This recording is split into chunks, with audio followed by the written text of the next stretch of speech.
You're the product of who you hang around. Wow. How do I know if they serve me or not? Here's one way to just deduce this, because they could be beautiful people who care about you, and they might even support you. But when you're with them, what are you ever have those friends you're with them, you're like, you remember when, you remember that party, remember that thing? Yeah. And if your friends are constantly bringing you to the filtration system of memory and history all the time, think this through.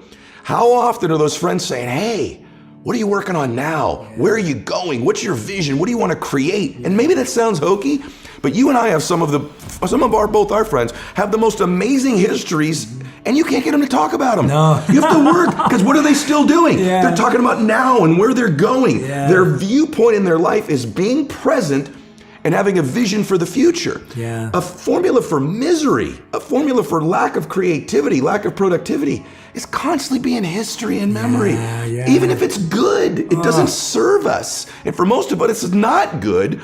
And we keep living from it or trying to move away from it. Create a new future. Don't move away from the past. Create a brilliant, imaginative, curious, vibrant vision for your life. Look at this.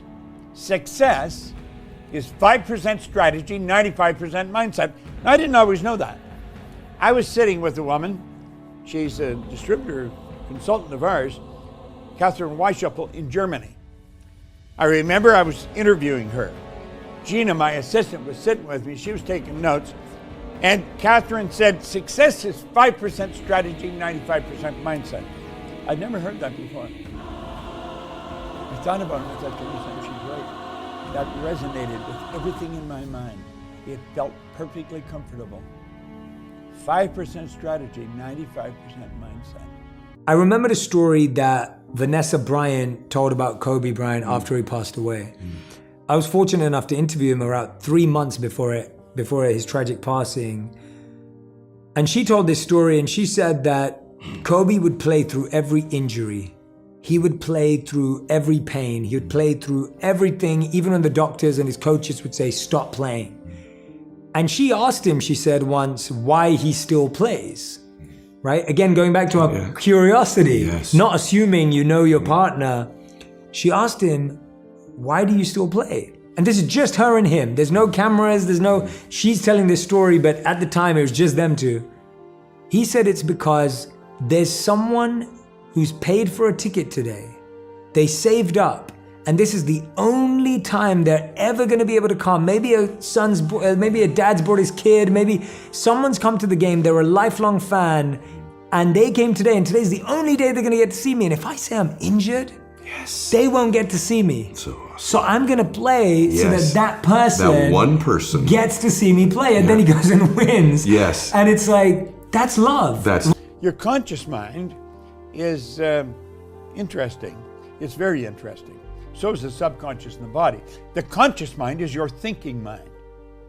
They're thinking. See, there's a power that flows to and through you. There's a power flowing into your consciousness right now. It's flowing into your mind right now. A phenomenal power, spirit, energy is flowing into your conscious mind. And you think. And that's your educated mind. That's where you start to gather all kinds of information. That's where your intellect is resident. Do you know what your intellectual factors are?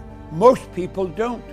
We're going to talk about that. We're going to talk about the power that you've got locked up there in your conscious mind. It's absolutely incredible. That's where the intellect is resident. Now, the subconscious operates quite different than the conscious mind. The subconscious mind is your emotional mind. It's totally different than the conscious mind.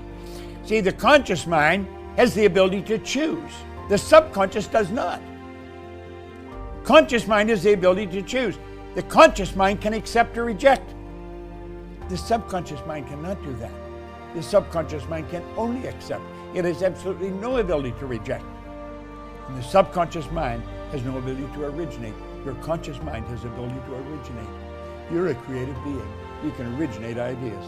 Now, your subconscious mind must accept anything you turn over to it.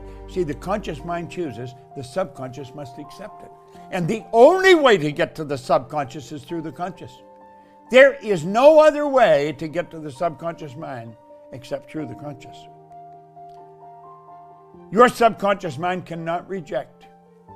I'll tell you something else. It has no ability to determine what's planted in it. Your imagination is phenomenal. Your subconscious mind must determine, or cannot determine, the difference between what's real and what you've imagined. You have the ability to imagine beautiful ideas.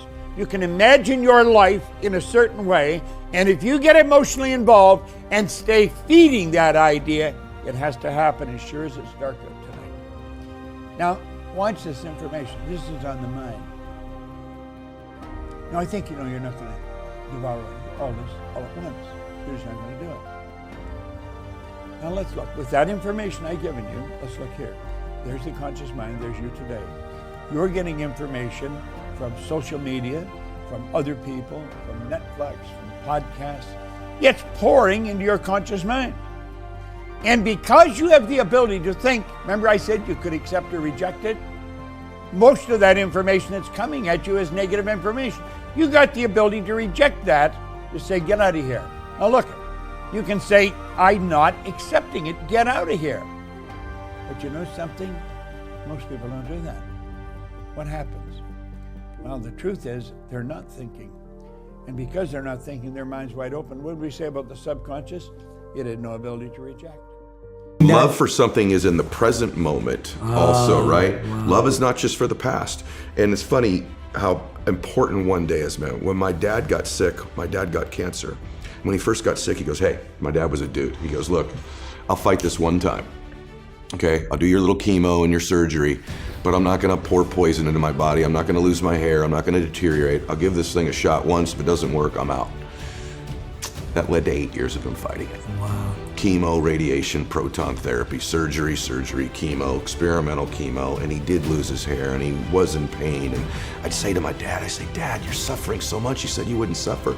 He said, no, Eddie, I'm in pain, but I'm not suffering. I choose not to suffer. And I'm not suffering because I get to see my grandkids again. And I said, Dad, why are you doing this? And he said, you only understand the power of one day when you're threatened with never having another one. I'll do anything for one more day. Get to be with you one more time. Give your mom a kiss one more time. Maybe I'll see one of my granddaughters get married. And he goes, I'll do anything for one more day. The beautiful thing is I was actually with Kobe a week before he passed away. We were in the same gym. Our daughters played volleyball. And ironically that day, I watched Kobe walk out of the gym. There was only a couple dads left. It was late at night. He stayed and I stayed. And he had his youngest daughter in his arm and he was rubbing his other daughter's back. And I remember taking note of it because I was with Bella at the other end of the gym and I remember thinking, I don't hug Bella enough. I need to hug, no joke, bro, it's in the book. I went, I gotta hug Bella one more time every day. Not just once a day, plus one more time every day. My daughter's gonna get extra hugs because Kobe does that. What if I could have said to Kobe when he got in this car, Kobe, you have one more week, brother. Tell those that you love them. Get it right. Whoever matters to you, make it right. Call your dad, make it right. Call your mom, call your family. What if the day before you could have said, Kobe, you have one day left. And my dad, same thing. I was with my dad when he had 1 day left. I was with my dad when he had 1 hour left. I was with my dad when he had one breath left. And when we begin to think of our life that way, the power of right now and having one more moment and one more minute is so beautiful. It's so blessed. It's so big. It's so amazing. Why would we spend that minute in history? Why would we spend that minute in the past when we could be fully present in creating the future?